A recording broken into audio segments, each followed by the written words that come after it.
Isang malaking iskandalo ang labas ngayon matapos mabisang demo ni panudol ni Pangulong Kuting Jr. sa ilang mainstream media upang kontrolin ang mga balita at pahayag ng opinyon na pabor sa kanyang administrasyon. Ayon sa mga source, natuklasan ang mga hindi otorisadong transaksyon sa pagitan ng mga opisyal ng Malacanang at ilang malalaking media outlet na nagbigay daan sa pagpapakalat ng mga peking impormasyon at pagpapalakas ng imahe ng Pangulo. Ganito naging laman ng mga balita at nagdulot ng matinding reaksyon mula sa publiko. Samantala, habang ang isyu ng media manipulation ay lumalala, isang mas nakakabahalang balita ang umabot sa ating mga balitaan. Ang Armed Forces of the Philippines at Philippine National Police ay nagsimula ng isang kudita laban sa administrasyong Marcos. Ayon sa mga insider, may mga senior officer ng AFP at PNP ang naglalayong ibagsak ang kasalukuyang gobyerno at itaguyod ang isang bagong pamumuno.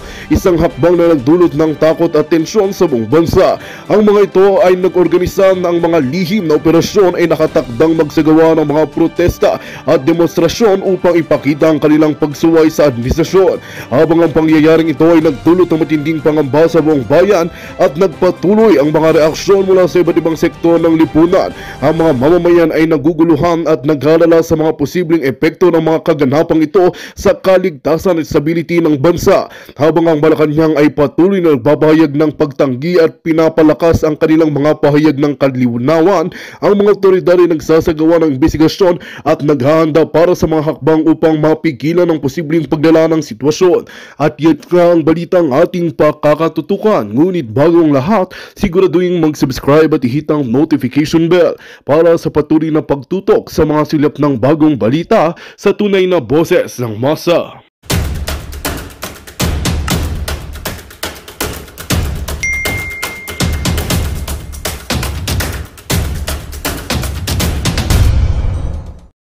Unang-una, pagtakpan ng vice scam. Yung mainit na pinag-uusapan ngayon, okay, na pagtakpan ang issue sa pangdorobo ni Bangag, ni Satanas, ni Judas Bersamin at lahat na ng mga kasabwat nila ang Huwad Committee, mga palangga. Balikan ko lang para maalala po ninyo. Ang tagal na natin na nakikipaglaban, okay? At winarningan ko na kayo lahat based on the information na nakuha natin galing sa ating mga puting ahas na nga ang karamihan sa kanila ay ginurgur na o tinanggal na. Kung natatandaan ninyo, na 2022 pa nga ako nagsalita at unang-una, okay, mamaya, pagating ko yan. Binigyan ako ng pagkain. May plato, ano to, ilalagay ko lang dito sa lamesa. Bigyan mo naman ako ng plato, kahit cowboy naman ang nanay mo. Uy, platito naman. Anyway, so ngayon mga palangga, kung babalikan ninyo yung 2022, ako ang pinakaunang vlogger na gustong patahimikin. Ulitin po natin kaya naggumawa si Taberna, yung putang inang yan, yung buwaka ng inang yan, gumawa yan ng fake na address ko. Para takutin ako. Kung babalikan nyo yung kanyang interview, ang sinabi pa niya, makikipag-ugnayan sila sa Amerika para ipa-extradite ako.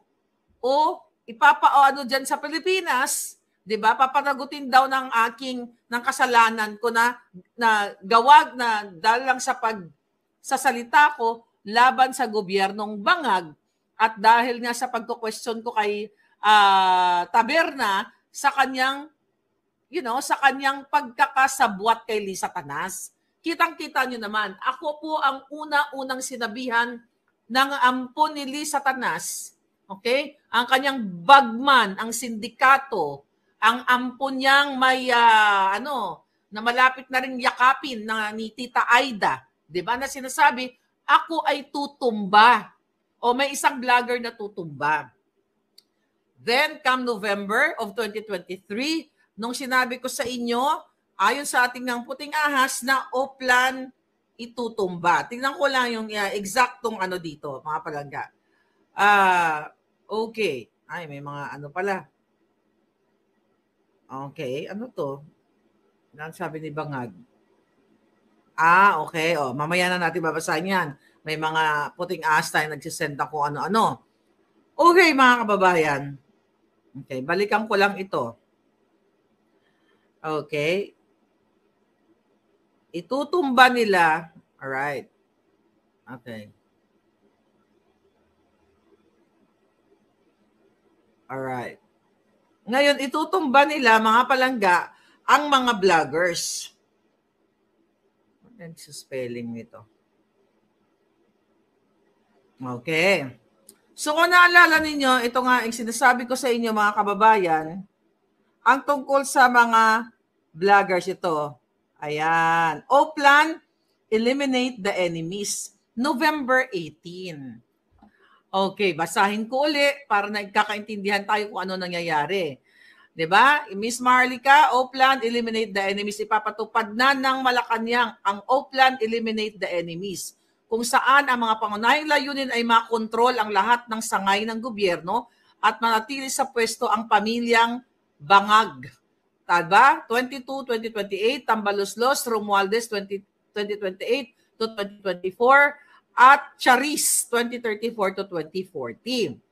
Ang eksena o ang sequence ng event na gagawin nila, ito eksakto itong binabasa ko po, galing ito sa, ayan, no? Nakita nyo ba ito? Wala naman na nakikita. Nakikita nyo yan? Ayan, binabasa ko yan, message yan, naka-save dito. Ang sequence, gibain si Vice President Inday Sara gamit ang confidential fund issue. Hindi ba nangyayari na ito ngayon? Yes, Palangga, don't worry. I know how to handle. Yeah, shout out sa iyo, Palangga. All right. Ngayon, gibain si Inday Sara. Subalit, ano nga ba ang katotohanan? Meron bang pagkakamali si Inday Sara? Nag-request lamang si Inday sa Office of the President kung maaari siyang mabigyan ng pondo, gamitin bilang confidential fund, at pumayag at nagbigay ng pahintulot si Bangag at nagbigay ng direktiba na hanapan ng pondo at bigyan daan ang request ni Sara.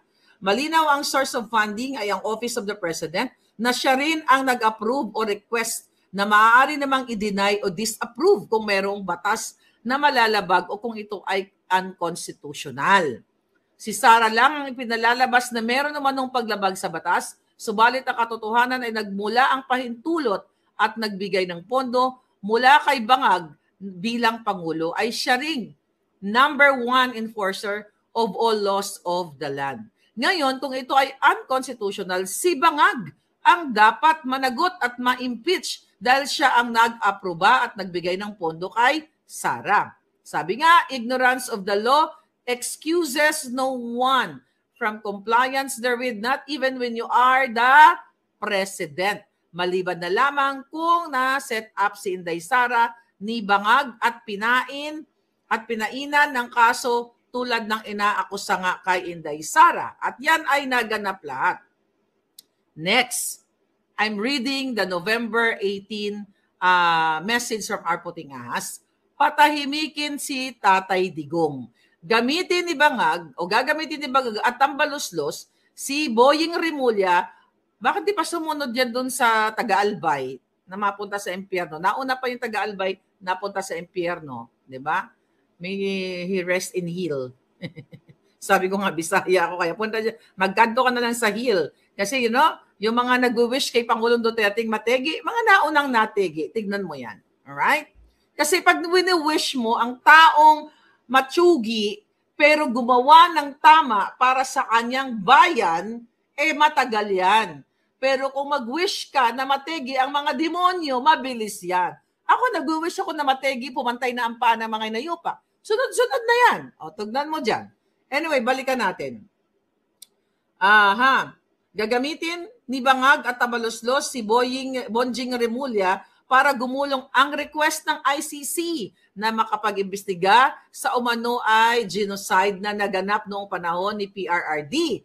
Di ba nangyayari lahat ito bunsod ng war on D? Sa pamamagitan nito, sila ay umaasa na tatahimik at magwawalang kibo na lang si Pangulong Duterte sa lahat ng korupsyon, anomalya at kalabisang ginagawa ng Marcos, Lisa at Tambaluslos administration. Bahagi ng kanilang playbook ni Ahas at Tambaluslos ay ang pagpalaya kay Dilima.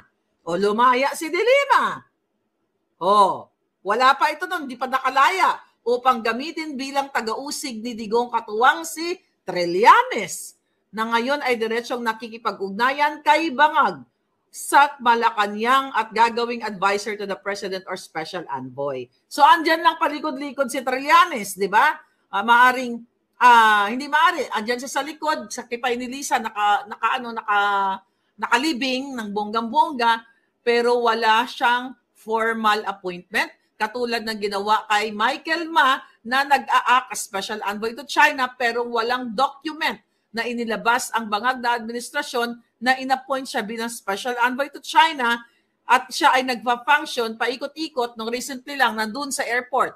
Okay, may nakakita sa kanya. Si kay Michael Ma, nakasama yung mga anak na bangag ni Lisa Tanas. Lahat sila bangag.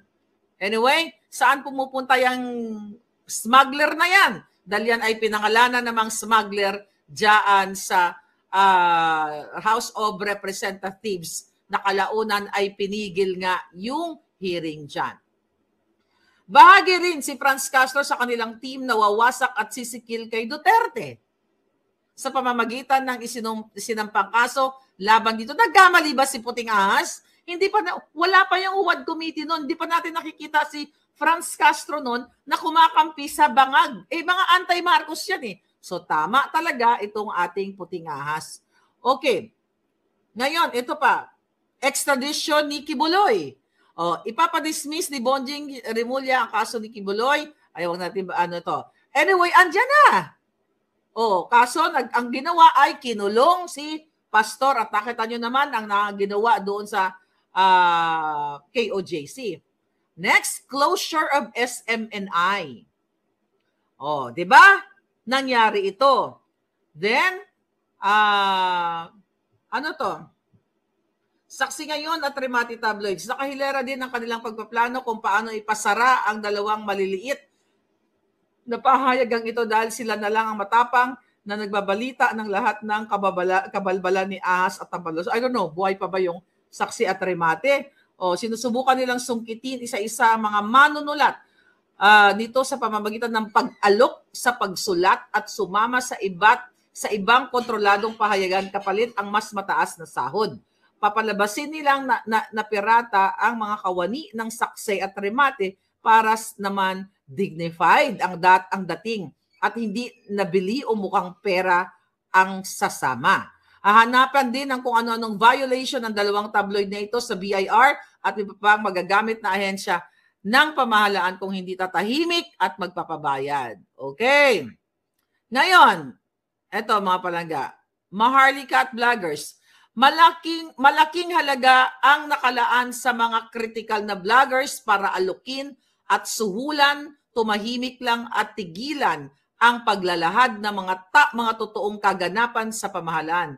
Si Maharlika ang numero unang target ng mga aso ni Ahas at Tambaluslos. Hinahanap kung sino ang tamang linya papunta sa kanya o dili kaya magkano ang halaga kapalit kapalit ng pananahimik. Okay? Pananahimik. Tanggap at aminado sila bangag na siya ang #1 media assassin at kung hindi makokontrol ay malaking sakit ng ulo at balakid sa kanila ang mga plano. Exactly. Talagang sakit pa indaas talaga ako ng mga hayop na yan. November 18 ito. Sinimulan na kong kasuhan January of 2024. So lahat ito mga kababayan ay naganap. Kasama din si Sas Rogando Sasot at ang iba pang mga vloggers dito na gustong tanggalin. Okay. Na ngayon, ang sunod dito, removal of Sara. Then si Romualdez ang magiging new VP. Sabi dito, through impeachment. Wala pa impeachment nila dito kay Inday. They will remove Sara through the help of the heavily corrupted House of Representatives, the full cooperation of the compromised and unprincipled Senate. When this happened, power is now absolute in the hands of one family and the Philippines and the Filipino people are doomed. Nagkamali ba dito si Puting Ahas, mga palangga? So the reason, mga kababayan, okay, na lahat kayo dyan na vloggers ay pinapatawag, okay, pinapatawag kayo sa Huwad Committee, diyan sa Kongreso para ikulong, para i-contempt ako. Ako ang pinakaunang sinampulan dyan para matahimik. So, ibig sabihin yan, mga kababayan, okay, Okay, ibig sabihin yan, mga palangga, talagang gusto tayong ikulong. Kung nandiyan lang ako, dapat ginurgur na nila ako eh. Katulad ng paggurgur nila kay Percy Lapid. Ngayon, mga kababayan, ano ba ang ginawa ni Maharlika dito? Dito sa Amerika. Maliban sa pinadalan ako ng assassins, 4 na kaso. At sino ang mga nagkaso sa akin? Ang mga amiga, ang 2 designer na nakinabang sa Kaba ng Bayan through their overpriced items. At ang isa yan na business, bakit may kaso bakit kinasuhan si Maharlika? Ni Mel Robles at ni Elizalde ko. Para patahimikin ako, para sindakin ako, para hindi na nga ako magsalita. It just so happened, here in California, ay may tinatawag kaming anti-slap. Ang ginawa nila sa akin is a slap case. Okay? Ay define muna natin sa inyo ang kung ano ba itong ibig sabihin ng ano na to. Ng ano tawag dito? Alright.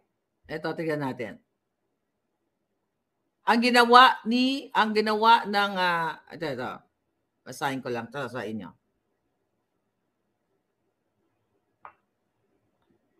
Okay. Basahin ko lang to sa inyo. Dito sa California, hinabol ako ng mga walang hiya at ginastos ang pera ng bayan. Hinabol ako kasi gusto nga akong patahimikin. Anong ibig sabihin ng slap case o patahimik sa akin, mga palangga? Ang ibig sabihin ng slap, okay? SLAPP. Strategic Lawsuit Against Public Participation. Ibig sabihin ay estilo o panggigipit ng mga politiko ng may mga makakapangyarihan na katulad ni Lisa Tanas, katulad ni Robles, katulad ni Saldico, gamitin o paglaruan ang batas para takutin ang isang Maharlika o ang isang vlogger, mga palangga, para hindi na nga magsalita. 'Di ba? At dahil syempre, sila ay unlimited ang kanilang pera eh. Okay? Unlimited ang kanilang pera, mga kababayan. Dahil ginagastos nila ang pera galing sa kaban ng bayan. So, ibig sabihin, kahit ilang kaso, ang ipapataw sa iyo, mga palangga, o ang ipapataw o ang ipa-file sa iyo ay talaga namang non-stop ang perang dumadaloy sa kanila. Wala silang pakundangan, mga palangga, dahil gusto nilang limitahan ang pananalita, ang iyong opinyon na sila ay nagnanakaw sa kaban ng bayan, nanggigipit. Imagine ninyo, nag-hire sila ng lawyers sa Pilipinas at sa Amerika. Ipinagmalakihan ni Robles na ang kanyang lawyer ay lawyer ni Johnny Depp. Okay? Pero nilalabanan ko yan. Kasi ang purpose ng ng slap case na yan, mga palangga, para i-intimidate ang isang nagsasalita like me, like you, iharas, patahimikin. Okay? Yan ang gusto nila mangyari. Para hindi na tayo magsalita, wala nang mag-aano sa kanila, wala nang mag-criticize. At itong slap case na ito na tinatawag dito sa California, ayok magkaroon ng ganyan sa sa Pilipinas, ito usually ay walang basihan. Kasi ang sinabi ni Robles, ang sinabi ng mga designer ng mga mambubudol, okay? Ito, katulad yung Quiñones. Ang sinasabi ni Quiñones na siya daw ay na-taint o nasira ang kanyang reputasyon. Siya ay nagkaroon ng ng mental emotion and everything na apektuhan. Kaya nagkiklaim sila ng $2 million. Okay? Si Bacudio nag-claim din ng $2 million. At alam na alam ko, yung Bacudio case, tinawagan ni Bacudio ang kanyang mga kaibigan sa showbiz, sa politika na, ay, tinutusan ako ni Lisa Tanas na failan ng case si Maharlika at sagot ni Lisa Marcos ang abogado sa Pilipinas man o sa Amerika. Yan ang ginawa. Ganon din si Quiñones. Si Quiñones, mga palangga, yung Poy Quiñones na yan, kilala sa industriyang mandorobo. At yan mismo, mayroong artikel na mandorobo. Si Robles, hindi niyo ba kilala? Na nagpanalo ng 433 winners sa loto, maya-maya may nanalo sa loto. So etong slap case, para ako ang pagbigay ko ng definition, gusto kang sampalin para tumahimikin from the word slap, slap, sampal, di ba? So ganon ang gusto nila. Para kung tumahimik ako, nung kinasuhan ako unang ni Bacudio, yun yung unang sinampulan ako pinakalat ng kanilang mga ensimada vloggers, nako, nagtago na si Maharlika sa Mexico. Nako, ibenta mo na lahat ang mga ari-arian mo. Katulad ni Eric Sylvester, di ba? Ganyan din sabi, ibenta ko din mga ari-arian ko. Dahil magbabayad ako ng $2 million. $2 million din ang hinihingi ni Quiñones. Tapos si Robles, wala silang minention. Mukhang hindi umuubra yung kanilang $1 million, $2 million. Si Saldico wala din. So ano ang nangyari sa Bacudio case? Ang nangyari dyan, mga palangga, ay na-dismiss. Dismissed with prejudice. Ibig sabihin, hindi nila ako nasinda, kaya yung bunganga ko umaabot apari hanggang Amerika, hanggang apari at hulo. Buong mundo nakakaabot kasi hindi ako nagpatinag sa kanila. Hindi ako nagpasindak. Ito ngayon ang ginagawa sa mga vloggers, kaya ipapatawag dyan sa February 4. Diba? It's just so happy na dito sa Amerika, mga kababayan, ay may ganitong klaseng pangkontra, which is yung anti-slap motion. Yun yung ginagawa namin ng aking mga abogado na sinasabi ng aking mga abogado na si Maharlika ay nag-express lamang ng kanyang opinion, ng kanyang emosyon, ng kanyang gigil o galit sa ginagawa ng mga politikong kawatan. At ang sinasabi ni Maharlika Boljaquera laban sa mga politicians, laban sa mga designer, ay karapatan niya at ito'y public interest dahil nakasalalay ang pera ng bayan, nakasalalay ang taxpayers' money na ginagastos sa mga lawsuit. So ito'y paninindak sa akin, mga kababayan. At ito ay part ng pagnanakaw nila sa kaban ng bayan dahil ang mga ginastos nila sa kanilang mga abogado ay galing sa pera ng bayan. Dahil mismo ang isang designer, may mga tinawagan, kahit dun sa mga circle niya, ang daming nakarinig. Akala nila hindi ko alam na susuportahan ako, babayaran ni Lam ang abogado ko. Dating mga uhugin yang mga yan. Dating mga walang nilalamon. Then they can afford to pay. Law firm sa Pilipinas, law firm sa Amerika. So yan ngayon ang ginagawa o gagawin nila, ginagawa na nga, para patahimikin ang mga vloggers. Hindi lang vloggers, pati mga pulis.